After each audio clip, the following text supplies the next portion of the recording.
ಇನ್ನು ರಾಜ್ಯ ರಾಜಕೀಯದಲ್ಲಿ ಚರ್ಚೆ ಆಗ್ತಾ ಇರೋದು ಏನು ಅಂತ ನಿಮ್ಮೆಲ್ಲರಿಗೂ ಕೂಡ ಗೊತ್ತು. ಅದೇ ನವೆಂಬರ್ ಕ್ರಾಂತಿ.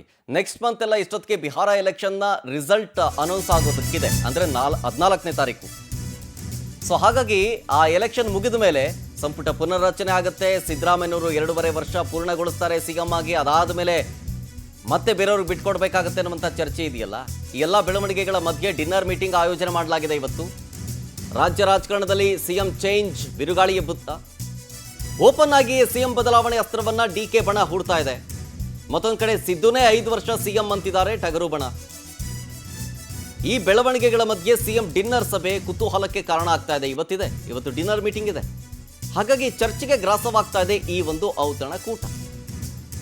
ಇವತ್ತು ಸಂಜೆ ಸಚಿವರಿಗೆ ಔತಣಕೂಟವನ್ನ ಏರ್ಪಡಿಸಲಾಗಿದೆ ಸಿದ್ದರಾಮಯ್ಯನವರ ಕಡೆಯಿಂದ. ಇನ್ನೊಂದು ಬಹಳ ಕುತೂಹಲ ಅಂತಂದ್ರೆ ಯಾವ ನಾಯಕರು ಯಾವ ಸಚಿವರು ಈ ಡಿನ್ನರ್ ಮೀಟಿಂಗಲ್ಲಿ ಭಾಗಿಯಾಗ್ತಾರೆ, ಯಾರ್ಯಾರು ಗೈರು ಹಾಜರಾಗ್ತಾರೆ ಅನ್ನುವಂಥ ವಿಚಾರವೂ ಕೂಡ ಚರ್ಚೆ ಆಗುತ್ತೆ.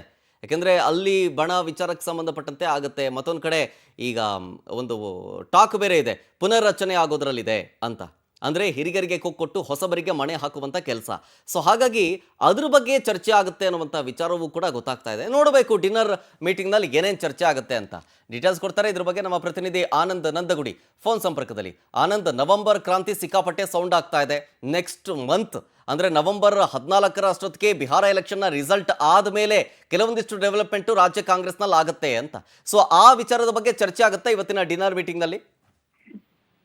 ಖಂಡಿತವಾಗ್ಲೂ ಶರತ್, ಎಲ್ಲಾ ಪ್ರಮುಖವಾದಂತಹ ವಿಚಾರಗಳ ಬಗ್ಗೆನೂ ಕೂಡ ಇವತ್ತಿನ ಡಿನ್ನರ್ ಸಭೆಯಲ್ಲಿ ಚರ್ಚೆ ಆಗ್ತಕ್ಕಂಥ ಸಾಧ್ಯತೆ ಇದೆ. ಪ್ರಮುಖವಾಗಿ ಸಿಎಂ ಬದಲಾವಣೆ, ಸಂಪುಟ ಪುನರ್ರಚನೆ ವಿಚಾರಗಳು, ಕೆಪಿಸಿಸಿ ಅಧ್ಯಕ್ಷರ ಬದಲಾವಣೆ, ಹಾಗೆ ಮುಂಬರ್ತಕ್ಕಂಥ ಒಂದು ಚುನಾವಣೆಗಳಿಗೆ ತಯಾರಿ ಮಾಡ್ತಕ್ಕಂಥದ್ದು, ಹೀಗೆ ಪಕ್ಷದ ಒಂದು ಬೆಳವಣಿಗೆಗಳ ವಿಚಾರ ಎಲ್ಲದರ ಬಗ್ಗೆನೂ ಕೂಡ ಸಿಎಂ ಸಿದ್ದರಾಮಯ್ಯನವರು ಸಚಿವರ ಜೊತೆ ಮಾತುಕತೆ ನಡೆಸ್ತಾರೆ ಅನ್ನೋ ಒಂದು ಮಾಹಿತಿಗಳು ಸಿಕ್ಕಿರ್ತಕ್ಕಂಥದ್ದು.